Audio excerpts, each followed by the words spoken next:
Hello, అందరికీ జై భీమ్. ఉమ్మడి ప్రకాశం జిల్లా హెడ్ క్వార్టర్ ఒంగోలులో రాజకీయం 4 చేతులు 3 పార్టీల్లాగా ఉంది. ఎందుకంటే ఒకరికొకరికి సంబంధాలు లేవు, వర్గాలు ఎక్కువైపోయినాయి, పార్టీలు తక్కువైపోయినాయి, ప్రజలకు గందరగోళ పరిస్థితిలో ఉన్నారు. సో ఒకసారి ఈ కథ ఏంటో, ఈ కథామామిషం ఏంటో ఒకసారి చూద్దాం. ఇక్కడ ప్రస్తుతం 2024 శాసనసభ ఎన్నికలకు సంబంధించి దామచర్ల జనార్దన్ గారు రెండోసారి ఎమ్మెల్యేగా గెలవడం జరిగింది. ఇక్కడ మొదటి నుంచి జనసేన పార్టీకి అండదండగా ఉన్నటువంటి వ్యక్తి షేక్ రియాజ్ గారు. ఈయన జనసేన ఆవిర్భావం నుంచి కూడా చిరంజీవి అభిమాని, ఆ తర్వాత జనసేన ఆవిర్భావం నుంచి కూడా ఈయన అక్కడ మంచి చెట్లు చూస్తూ పార్టీని నడిపిస్తున్న పరిస్థితులు ఉన్నాయి. ఇక ఒంగోలు సిట్టింగ్ ఎమ్మెల్యేగా 5 సార్లు విజయాన్ని అందుకొని 2 సార్లు ఓటమి పాలైనటువంటి వ్యక్తి బాలినేని శ్రీనివాసరెడ్డి గారు. ఈయన ప్రస్తుతం జనసేన పార్టీలో చేరారు, ఎందుకంటే 2024లో ఓటమి పాలయ్యారు. సో అదేవిధంగా ఇప్పుడు ఇక్కడ వైఎస్ఆర్సీపీకి ఒక రకంగా చెప్పాలంటే దిక్కులేని పరిస్థితి అని చెప్పుకోవచ్చు.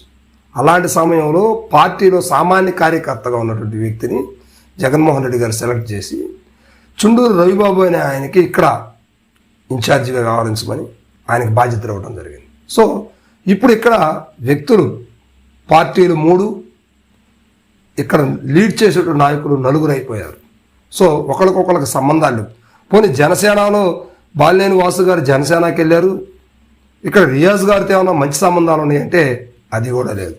పోనీ జనసేన కూటమి అంటే జనసేన టీడీపీ కలిసి ఉన్నాయి, కూటమిలో ఉన్నాయి కనుక ఇప్పుడు రియాజ్ గారు, దామచర్ల జనార్దన్ గారు, బాలినేని వాసు గారు కలిసి ఉన్నారంటే ముగ్గురు కూడా పొంతం లేని పరిస్థితి.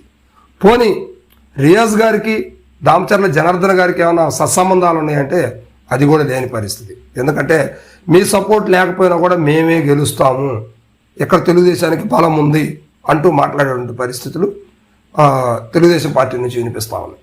సో దీనివల్ల కూడా జనసేనకు తలనొప్పిగా మారినటువంటి పరిస్థితి అన్నమాట. సో ఇప్పుడు బాలినేని వాసు గారు వర్గం కూడా ఆయనైతే జనసేనలోకి వెళ్ళే కానీ పూర్తి స్థాయిలో కూటమికి అంటే జనసేనకు సపోర్ట్ చేస్తారంటే అది కూడా లేని పరిస్థితి.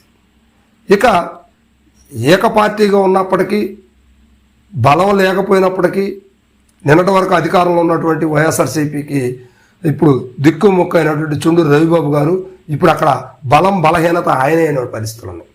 ఇక ఇక్కడ పార్టీ అధికారంలో లేదు కనుక వైవి సుబ్బారెడ్డి గారు కూడా పెద్ద దిక్కు అయినటువంటి ఆయన కూడా ఒంగోలు కలిసి చూసే పరిస్థితి ఏం కనిపించట్లేదు.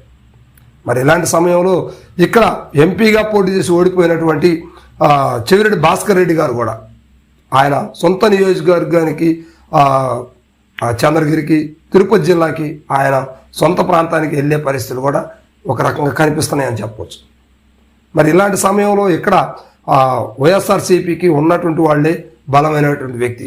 అందుకే ఇటీవల వినిపిస్తున్నటువంటి వార్తలు ఏంటంటే వైవి సుబ్బారెడ్డి గారికి ఉమ్మడి ప్రకాశం జిల్లా పెత్తనాన్ని అప్పజెప్పేసి పార్టీని బలోపేతం చేయడానికి జగన్మోహన్ రెడ్డి గారు సన్నాహాలు చేస్తున్నారు. మరి ఇది ఎలా ఉంటే ఇక్కడ కూటమికి సంబంధించినటువంటి 3 వ్యక్తులు వైఎస్ఆర్సీపీ ఉన్నటువంటి ఒకే ఒక వ్యక్తి ఎదుర్కొంటారంటే ఎవరికి కూడా ఒకరికొకరికి సంబంధాలు లేనటువంటి పరిస్థితులు. సో మరి ఇప్పుడు ఇలాంటి సమయంలో ఒంగోలు ప్రజానీకం నెక్స్ట్ ఎవరికి జైకొట్టబోతున్నారు, ఎవరంటే ఇష్టం అనేది నెక్స్ట్ ఎన్నికల దాకా కూడా ఎదురు చూడాల్సిన పరిస్థితి ఉందన్నమాట.